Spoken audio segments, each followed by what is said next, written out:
Hello everyone. आज के English सीखने के वीडियो में हम लोग भगवत गीता का एक प्यारा सा लेसन है, उसको इंग्लिश में ट्रांसलेट करना सीखेंगे। तो इसका टाइटल है दुख को सहना सीखे, लर्न टू बियर सैडनेस। पहले सेंटेंस से शुरू करते हैं। जीवन में दुख का सहना महत्वपूर्ण है। क्या लिखा है? जीवन में दुख को सहना महत्वपूर्ण है। इसको इंग्लिश में कैसे बोलेंगे? It's important to bear sadness in life.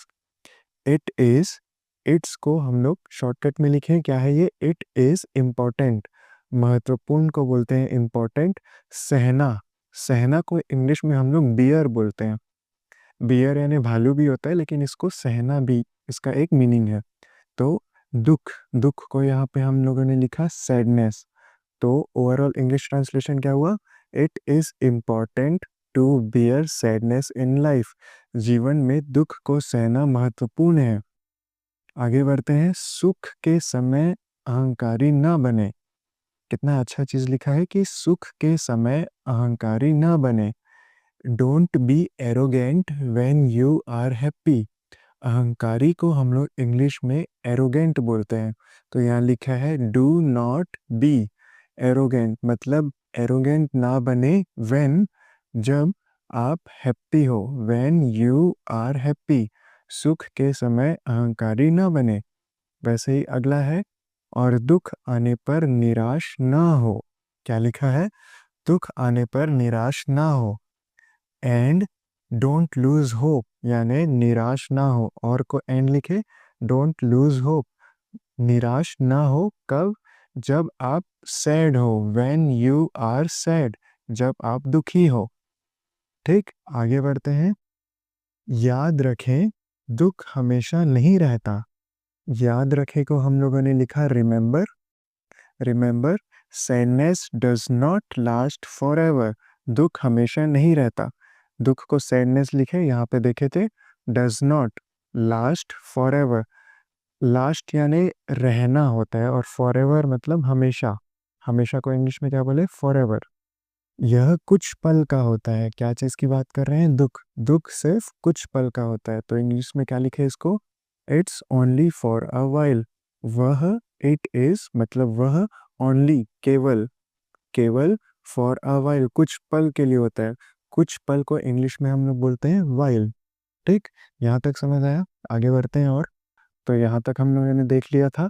आगे है, जैसे रात के बाद दिन आता है, जैसे, जस्ट लाइक, जैसे मतलब just like, day comes after night. दिन आता है रात के बाद। Day comes after night.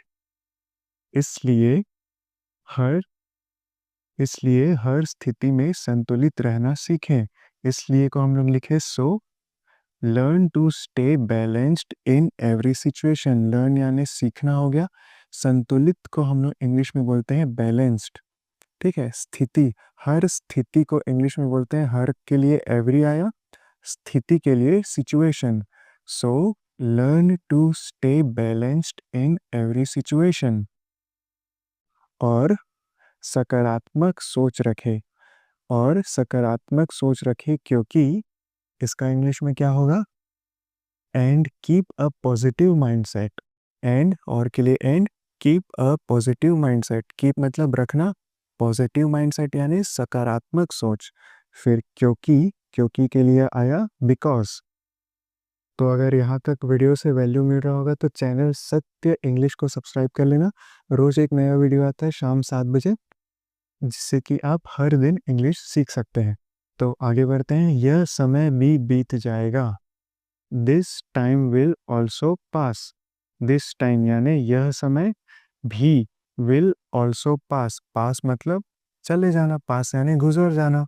वैसे ही अगला सेंटेंस है, हिम्मत रखो और मुस्कुराओ। क्या? हिम्मत रखो और मुस्कुराओ। हैव करेज, मतलब रखने को बोलते हैं हैव, और हिम्मत को बोलते हैं courage. Have courage and smile. मुस्कुराओ को क्या बोले? स्माइल। आगे, तुम बहुत बहादुर हो। तुम बहुत बहादुर हो। यू आर, तुम के लिए आया, यू आर, बहुत के लिए वेरी, बहादुर को हम लोग बोलते हैं ब्रेव। क्या? बहादुर को हम लोग बोले ब्रेव। फिर ये लास्ट सेंटेंस है, एवरीथिंग विल बी ऑलराइट। इसका हिंदी में क्या होगा, ये आपके लिए टास्क है, इसको कमेंट सेक्शन में लिखना है। तो आज हम लोगों ने कुछ नया ट्राई किया, बहुत सारे वोकेबुलरी भी देखी और बहुत प्यारा सा ये एक लेसन है भगवत गीता का। तो आज हम लोग के वोकेबुलरी में क्या क्या ऐड हुआ, बहादुर को हम लोग बोलते हैं ब्रेव, ये आप अलग से लिख सकते हैं। वैसे ही हिम्मत को हम लोगों ने बोला करेज, संतुलित को हम लोगों ने सीखा बैलेंस्ड होता है, स्थिति को सिचुएशन बोलते हैं। ऐसे ही काफ़ी सारे नए वर्ड्स भी सीखे। तो अगर इस वीडियो से वैल्यू मिला होगा तो सब्सक्राइब कर लेना। मिलते हैं अगले वीडियो में।